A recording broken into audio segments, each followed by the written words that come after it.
یہ کھائی والے کون ہیں، ان کا واقعہ کیا ہے؟ اس کی تفصیل حدیث پاک کی مشہور کتاب مسلم شریف میں ہے۔ لمبی حدیث پاک ہے، اس کا مختصر بیان یوں ہے کہ پچھلی قوموں میں ایک بادشاہ تھا جو خدائی کا دعویٰ کیا کرتا تھا۔ لوگ اس کو اپنا خدا مانتے اور اس کی پوجا کیا کرتے تھے۔ قدرت کو اس قوم کی ہدایت منظور ہوئی، چنانچہ اللہ پاک نے اس قوم کے ایک نوجوان کو ہدایت عطا فرمائی۔ انہیں ایک نیک ایماندار بندے کی صحبت میسر آئی، جس کی برکت سے یہ کلمہ پڑھ کر دین حق کا پیروکار بن گیا۔ اللہ پاک نے اس نوجوان کو بلند مقام سے نوازا، انہیں اپنی ولایت کا تاج عطا فرمایا اور ان کے ہاتھ پر کرامات کا ظہور ہونے لگا۔ ان کی دعا کی برکت سے اندھوں اور کوڑھیوں کو شفا ملنے لگی۔ کچھ ہی عرصے میں ان کی شہرت بادشاہ تک بھی پہنچ گئی۔ اب کیا تھا، بادشاہ کا وہ جھوٹا خدائی کا دعویٰ، اس کا سارا ڈھونگ خطرے میں پڑ گیا۔ اگر ان ولی اللہ کی دعاؤں سے اندھوں کو شفا ملتی رہتی تو بادشاہ کو خدا کون مانتا؟ چنانچہ بادشاہ نے ان ولی اللہ کو قتل کرنے کی کوششیں کی، مگر بادشاہ نے بہت کوششیں کی۔ کبھی پہاڑ کی چوٹی سے نیچے گرا دینے کی کوشش کی، وہ بھی ناکام رہی۔ کبھی سمندر کے درمیان میں گرا کر پانی میں ڈبو دینے کی کوشش کی، وہ بھی ناکام رہی۔ آخر ان ولی کامل نے خود ہی کہا، اے بادشاہ، اگر تم مجھے شہید ہی کرنا چاہتے ہو تو اس کا ایک طریقہ ہے۔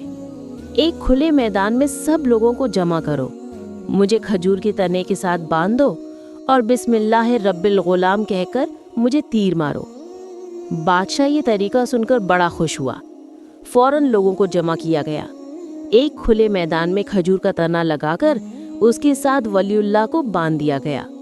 اب بادشاہ نے تیر کمان میں ڈالا، اسے کھینچا اور کہا، بسم اللہ رب الغلام، اللہ پاک کے نام سے جو اس نوجوان کا رب ہے۔ یہ کہہ کر بادشاہ نے تیر چلایا۔ تیر ان ولی کامل کی کن پٹی پر لگا اور ان کی روح پرواز کر گئی۔ جب لوگوں نے یہ ماجرا دیکھا کہ وہ بادشاہ جو خود کو خدا سمجھتا ہے، اس کی ساری کوششیں ناکام ہو گئیں، آخر اس نوجوان کے رب کا نام ہی کام آیا، تو وہ سمجھ گئے کہ سچا خدا یہ بادشاہ نہیں بلکہ اس نوجوان کا رب ہے۔ چنانچہ سب نے کلمہ پڑھا اور دین حق کے پیروکار ہو گئے۔ اب تو بادشاہ کو بہت ہی غصہ آیا، اس کی دعوی خدائی کا بھانڈا پھوٹ چکا تھا۔ لوگ اس کو چھوڑ کر اللہ واحد و یکتا ایک خدائے حقیقی پر ایمان لا چکے تھے۔ لہٰذا بادشاہ نے غصے سے بپھر کر حکم دیا، گلیوں کے کناروں پر گڈھے کھود کر ان میں آگ جلا دی جائے۔ بادشاہ کا حکم پورا کیا گیا۔ اب بادشاہ نے حکم جاری کیا کہ جو شخص اپنے دین سے پھر کر مجھے خدا نہ مانے، اسے آگ میں ڈال دیا جائے۔ بادشاہ کا یہ حکم بھی پورا کیا گیا۔ لوگوں کو اس آگ میں ڈالا جانے لگا، یہاں تک کہ ایک عورت آئی، اس کی گود میں ایک ننھا بچہ تھا۔ اس صاحب ایمان خاتون کو اپنا تو کوئی خطرہ نہ تھا، البتہ ماں کی ممتا نے جوش مارا اور وہ ماں اپنے بچے کو دیکھ کر ذرا جھجکی، آگ میں کودنے سے ذرا رکی۔ اس پر وہ بچہ بولا، ماں صبر کر، پریشان نہ ہو، بے شک تو سچے دین پر ہے۔